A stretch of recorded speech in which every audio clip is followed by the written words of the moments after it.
आई कुल में प्रकट हुए थे सदन जी, तो उन्होंने पंडिताई का काम श्रेष्ठ नहीं समझा। स्वधर्मो निधनो श्रेया परधर्मो भयावहा।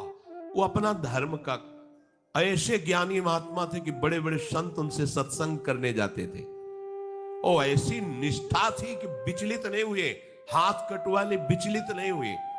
जा रहे थे जगन्नाथ जी के दर्शन करने, तो संयम से चलने वाले पुरुषों के चेहरों में आकर्षण ही होता है भिक्षा के लिए।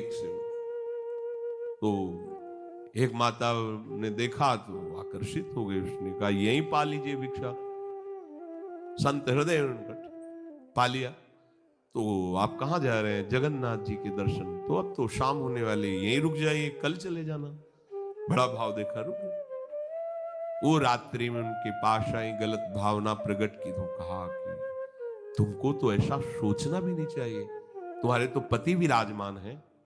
तो उसको लगा कि इनका आशय कहने का है कि तुम्हारे तो पति, अगर पति ना होते तो। काम अग्नि ऐसी होती, बुद्धि भ्रष्ट कर देती। आई और कहा तो पति को राधे राधे कर दिया, तो आप ऐसा तूने कैसे सोच लिया, तेरी ऐसी भावना? बोले अब ज्यादा हमारे सामने बाबागिरी नहीं, अब हम जो कहें वही कहो, नहीं तो हम जब पति को मार सकती तो तुम्हें अभी पूरी जनता से मरवा सकती है। तो उनका प्राण दे सकता हूं, धर्म से विमुख नहीं हो सकता। उसने मचा दिया हल्ला, लोग एकत्रित, देखो देखो ये धर्म करने का फल। मांग रहा था रोटी, हमने इसको बैठ के पवाया और कहा कि आज रात्रि यहीं रुक जाओ।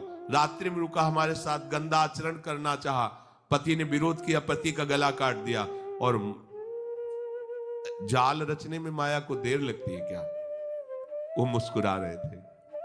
जगन्नाथ जी बड़ी सुंदर लीला की आपने, भक्त हैं उनके तो सामने भगवान, तो उनके संसार थोड़ी होता है। भक्त केवल भगवान को देखता है, उनकी लीला है। जैसे एक साधु जा रहे थे, तरबूजे का खेत था, रखवाला उधर कहीं छुपा हुआ था, तो उनको लघुशंका लगी, तो मेड़ के इधर लघुशंका करे थे, इधर तरबूजे का खेत था। उसने समझा कि कोई तरबूजा चुराने के लिए झुका, तो लाठी लेकर सीधे आया, पीछे से लाठी मारी। अब मस्तक खुल गया, रक्त बहने लगा। जब वो घूमे तो देखा कंठी तिलक महात्मा। तो कहा अरे महाराज, हमने समझा गांव का कोई चोर है तरबूज चुराने के लिए। तो कहा हम तो जानते हैं ना आपको, आप ऐसे ही लीला करते रहते हो। बोले नहीं, हमने पहली बार किसी को मारा है, दोबारा नहीं। बोले हम जानते हैं आपको। तो बोले महाराज क्षमा करो, चलो आपको अस्पताल ले चलते हैं।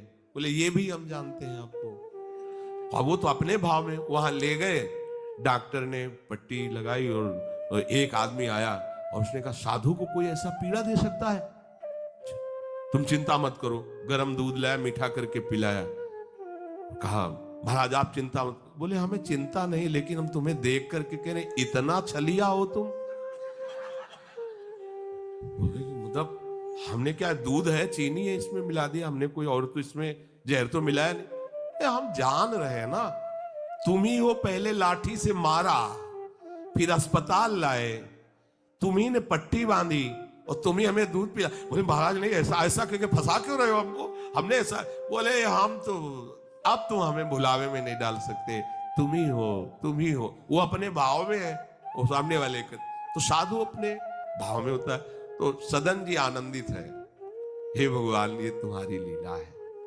राजा के पास सुबह पेश किया गया, उनको बांधकर उनसे पूछा तुमने अपराध किया? तो उनका ऐसा नहीं।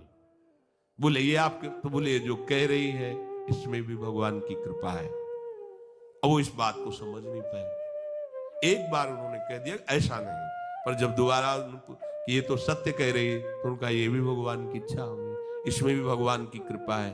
तो बोले इनके दोनों हाथ काट दिए जाए। साधु है, प्राण दंड तो नहीं, इतने हाथ काट दिए, छोड़ दिया जगन्नाथ जी के सामने। हाँ प्रभु, हाथ तो वही ले लिए थे, ले जोड़ के प्रणाम करते आपको। अब आप तो सब जान ही रहे, अपराध नहीं, इसलिए देखो हृदय आनंदित थे, इतने कष्ट।